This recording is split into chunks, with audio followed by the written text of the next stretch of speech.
SSP Global Jobs, the first job consultancy of Haryana. रोजगार दिलाए, बेरोजगारी भगाए। हमारे स्टूडियो में है ईश्वर जी, जो लोकसभा का चुनाव भी लड़ चुके हैं गुड़गांव लोकसभा से, और एक अम्बेडकरवादी हमारे साथी नानक चंद जी ये मौजूद हैं। तो मैं इनसे जानना चाहूंगा कि सबसे पहले जब कल कम समय में जो भारत बंद का आह्वान किया गया था, हालांकि देखा जाए तो भारत बंद तो नहीं हुआ, लेकिन एक जो इस चीज को लेके, मांग को लेके जो जो रैली निकाली गई थी, वो काफी हद तक रैली सफल रही थी। तो इस रैली निकालने का मुख्य उद्देश्य क्या था, ईश्वर जी आप बताएंगे? जी पवन जी, बहुत बहुत धन्यवाद आपका। और आपके चैनल के माध्यम से मैं अपने लोगों को और आपके दर्शकों को ये बताना चाहता हूं कि 21 अगस्त का जो देशव्यापी जो आंदोलन था वो हमारा सफल रहा है। भारत बंद का जो आज के मीडिया ने जो दिखाया है कि हरियाणा में उसका असर नहीं रहा।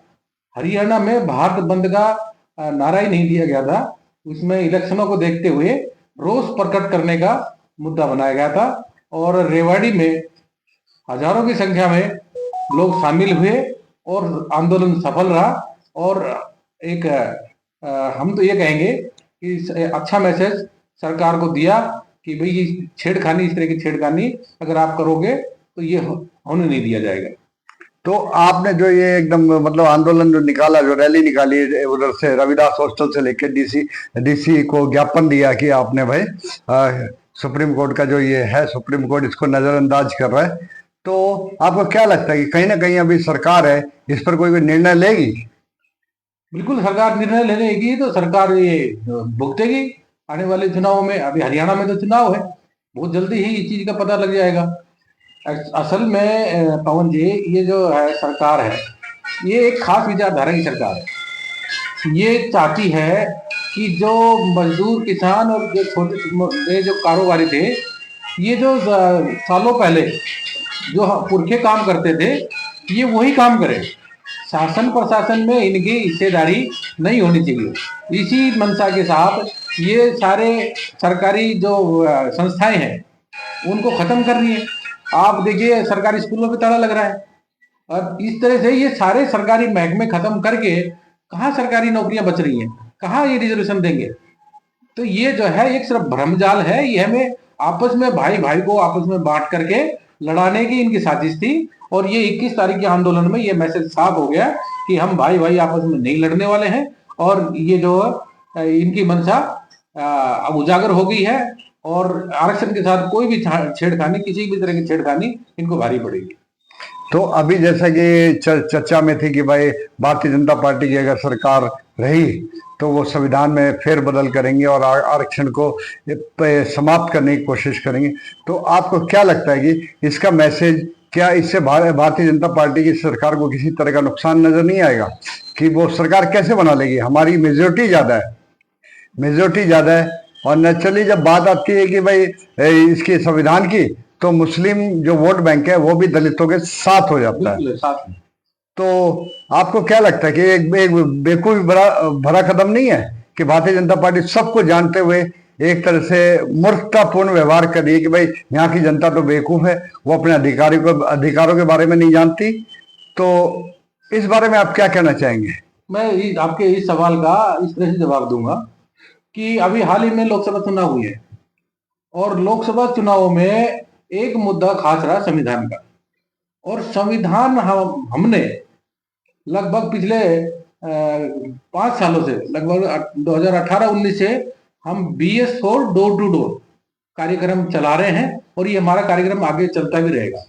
इसकी वजह से आम जनता को संविधान की समझ हुई। अब इससे क्या है, इनका वोट बैंक घटा। अब ये साफ हो गया कि भाई शेड्यूल कास्ट के लोगों ने भाजपा को वोट नहीं दिया। अब इन्होंने, ये तो मुद्दा है ही, तो ये अब इन्होंने ये आरक्षण वाला, भाई को भाई के बांटने वाला, इन्होंने सोचा कि भाई ये शेड्यूल कास्ट का ये सारी वोट तो हमें आने वाले नहीं है, तो क्यों नहीं हम कुछ वोटों को अपने हिस्से में करें। तो इन्होंने इसलिए अगड़ा और पिछड़ा शेड्यूल कास्ट में ही बना दिया। अगर भाई शेड्यूल कास्ट में फला फला जाति अगड़ी हो गई है और फिर जाति पिछड़ी है और इन्होंने कहा कि ये खा गए, तो इन्होंने वो वोट बैंक बढ़ाने के चक्कर में इन्होंने ये दाव चला था और ये 21 तारीख का आंदोलन में फेल हो गया। दूसरी चीज मैं इस मुद्दे पे मैं क्लियर कर देना चाहता हूं आपको भी और जनता को भी। देखो आज की तारीख में आज पूरे देश में अभी संसद की कार्रवाई चली, पूरे अपोजिशन का एक सुर में मांग है कि देश में जातिगत जनगणना हो। मानते नहीं इस बात को तो? और जातिगत जनगणना जब हो जाएगी उसके बाद अगला पड़ाव क्या है? इसके बाद अगला पड़ाव है कि जब जातिगत जनगणना के आंकड़े आ जाएंगे तो अगली मांग सीधी सीधी है कि जिसकी जितनी जनसंख्या है देश में उसकी उतनी हिस्सेदारी। हम इन लोगों की तरह नहीं है कि सारी हिस्सेदारी हमारी नहीं। आप ये जाति के आधार पर जो जनगणना होगी, आप इस बात से सहमत है कि ऐसा होना चाहिए? बिल्कुल मैं सहमत हूं, क्योंकि इससे एक चीज साफ हो जाएगी कि ये जो लोग इल्जाम लगा रहे हैं कि फला फला ने फला फला का हिस्सा खा लिया, तो ये जो जातिगत जनगणना हो जाएगी तो ये क्लियर हो जाएगी देश में कौन किसका हिस्सा खा रहा है। और जब ये हिस्सा हो जाएगा, ये डिक्लेयर हो जाएगा, तो अगली मांग ये रहेगी कि जिसकी जितनी जनसंख्या है शासन प्रशासन व्यवस्था में उस जनसंख्या के हिसाब से सबकी हिस्सेदारी होनी चाहिए, बंटनी चाहिए। SSP Global Jobs, the first job consultancy of Haryana. रोजगार दिलाए, बेरोजगारी भगाए। एक सामान्य सा सवाल है जो लोगों के दिमाग में काफी कई बार आया होगा। मान लो कि आपकी तबीयत खराब हो जाती है और आप इलाज के लिए हॉस्पिटल में जाते हैं, तो उस वक्त डॉक्टर, मान लो कि जो आरक्षण के दम पे डॉक्टर बना हुआ है और आरक्षण के दम पे मतलब उसने MBBS करी हुई है, तो क्या एक जो सही डॉक्टर है जिसमें वाकई योग्यता है, उसके कंपैरेटिवली क्या आरक्षण के दम पे बने डॉक्टर से इलाज करवाना पसंद करेंगे?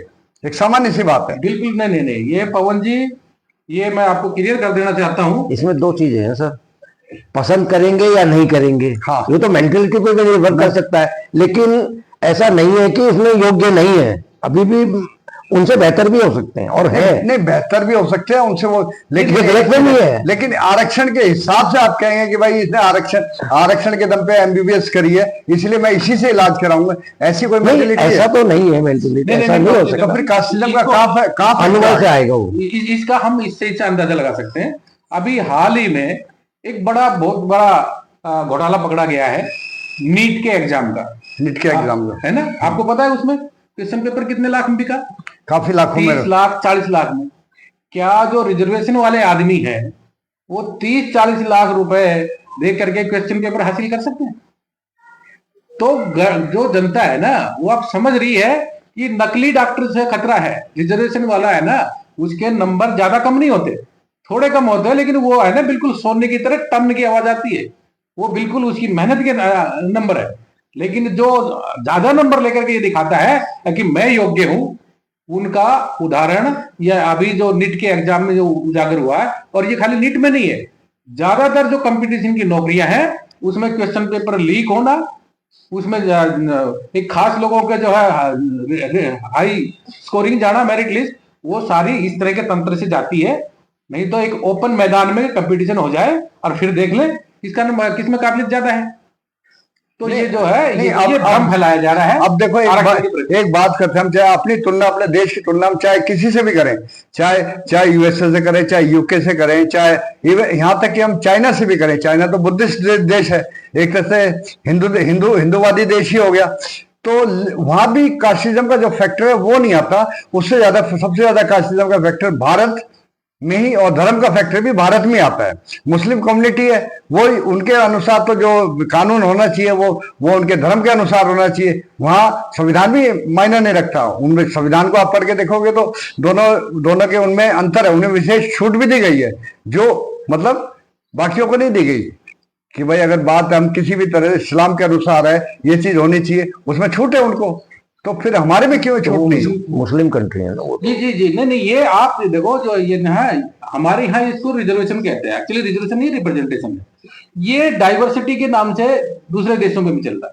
आज आप देखिए गूगल में है, उसमें माइक्रोसॉफ्ट में है, इनमें जो सत्य निर्णय सुंदर पिचई जो जैसे लोग नौकरी कर रहे हैं, ये डाइवर्सन की जो पॉलिसी है ये एक तरह से रिजर्वेशन की पॉलिसी है इंटरनेशनली।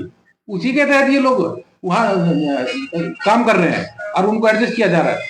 जितने भी विदेश में जो हमारे लोग काम कर रहे हैं, चाहे चाइना के हो चाहे इंडिया के हो, वो डाइवर्सिटी के नाम से उनको बाहर देशों में नौकरी मिलती है, जो एक रिजर्वेशन का ही रूप है।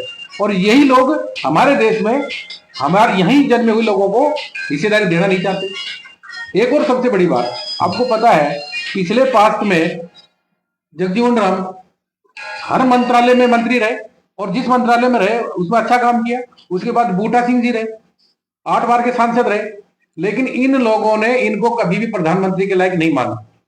अभी भाजपा की बात करें, कर्नाटक से एक सांसद है रमेश जिग्गा, उनका वो 8 बार के सांसद है, वो मंत्री के लायक नहीं है, प्रधानमंत्री तो तब बनेंगे 8 बार के साथ। तो ये एक खास विचारधारा के लोग हैं जो इस देश के असली नागरिक हैं। अब दूसरी भाषा में कहें मूल निवासी है, उनको भी शासन प्रशासन के लायक नहीं समझते। तो नहीं, आप एक चीज मानिए कि मान लीजिए आप दलित समाज से हैं, मैं दलित समाज से हूं, हमारे में वाकई योग्यता है, ठीक है, क्या हम बिना आरक्षण के दम पे उसे लीड नहीं कर सकते? नहीं कर सकते हैं, कर सकते हैं। तो फिर उस चैलेंज को एक्सेप्ट करने में क्या दिक्कत जाती है कि भाई ठीक, फिर दलित वाली बात ही कहाँ आ गई? अगर मान लीजिए कि आज मैं 100% नंबर लेता हूं और जो ब्राह्मण कास्ट का है वो 80% लेता है, मेरे में काबिलियत है कि मैं 100 में से 100% ले रहा हूं, तो मैं लीड करने की कैपेसिटी है। जब लीड करने की कैपेसिटी आ गई तो आरक्षण का रोल ही कहाँ रह गया? जी जी जी, देखो जी, इसमें ऐसा है, जो हमारे बड़े पदों पर बैठे हैं, जो एग्जीक्यूटिव बैठे हैं, वो उनकी मानसिकता पारदर्शिता की नहीं है और बराबरी की नहीं है। उनका जो है वो क्या बोलते हैं, पक्षपाती रवैया ज्यादा है। आप एक ओपनली पूरी पारदर्शिता के साथ किसी भी एग्जाम का कंपटीशन करा लीजिए और उसमें कोई भी SC ST OBC का आदमी अगर उनसे कम नंबर लाए, अभी तो कहना, अभी मैं आपको उदाहरण देता हूं, EWS जो अभी इन्होंने लागू किया है, आप उसी कट ऑफ देख लीजिए ना। EWS में तो दलित नहीं जाते ना, EWS में तो OBC नहीं जाता, उसमें तो बैक वो मतलब जो इकोनॉमिकली जो है आप उनकी कट ऑफ देखिए, उनकी जितनी कट ऑफ है उसमें अदर कास्ट भी है, ठीक है ना, तो उसकी कट ऑफ देखिए आप EWS की, उसमें कट ऑफ से आपको अंदाजा लग जाएगा कि हम कितने टैलेंटेड हैं, कितने हम टैलेंट नहीं है हमारे अंदर। SSP Global Jobs, the first job consultancy of Haryana. रोजगार दिलाए, बेरोजगारी भगाए।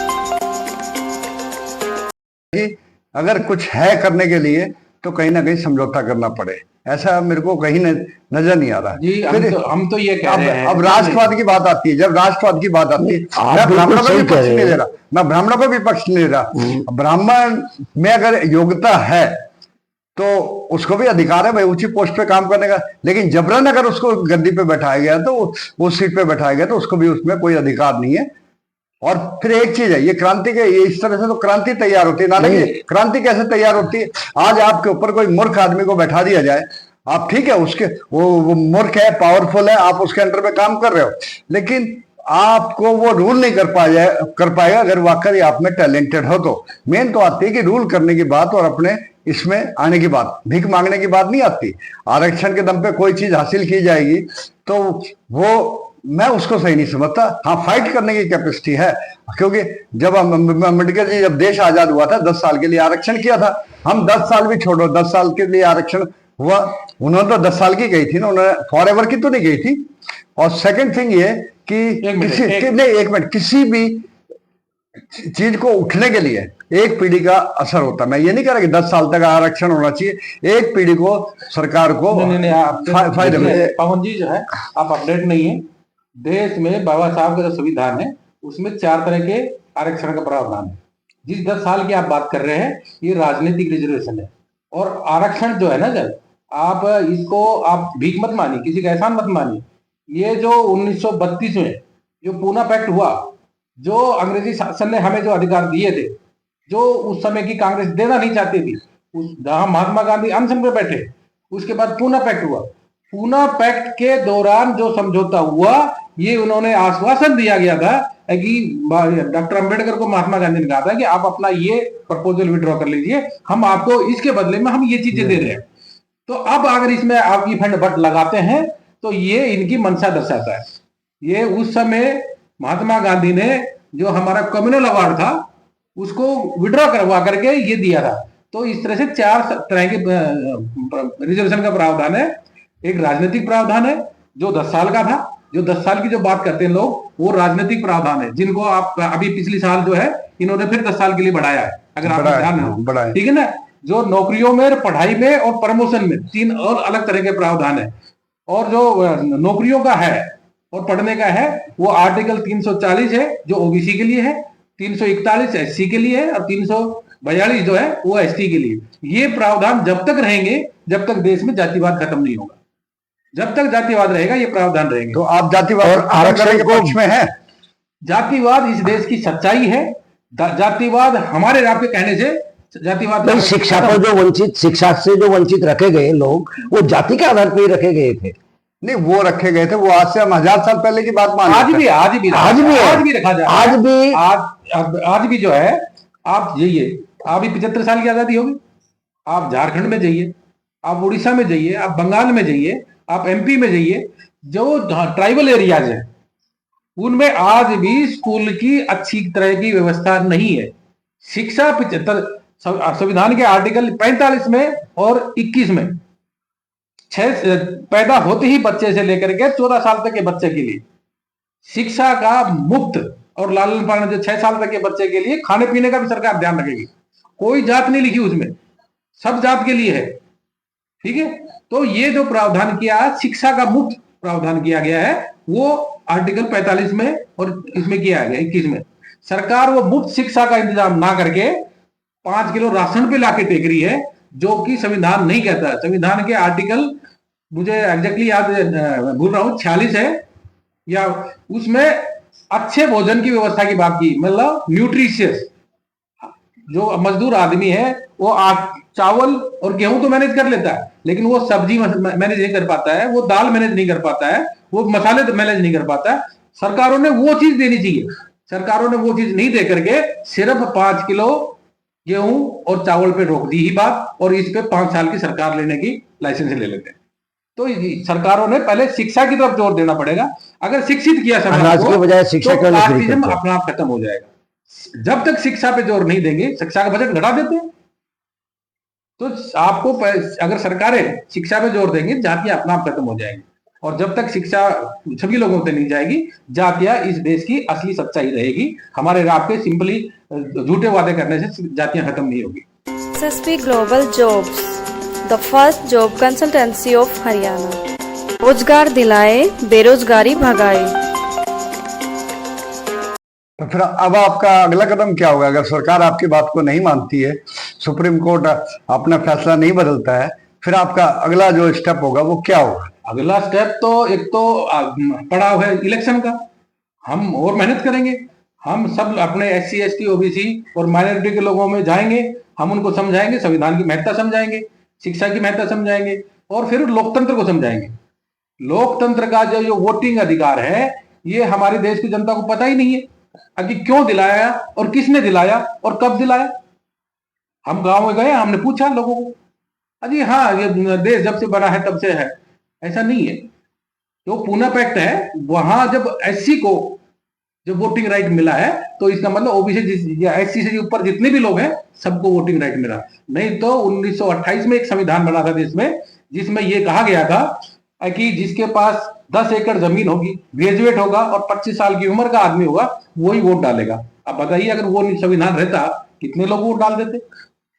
और ये 5 साल में वोट डालने का एक ही मकसद है कि नेता या जो शासन प्रशासन में जो बैठा है, वो जो है 5 साल में एक बार जनता के द्वार पे जाए और जनता उनसे पूछे कि आपने पिछली बार ये वादा किया था, हमारा ये काम था, आपने ये काम किया नहीं।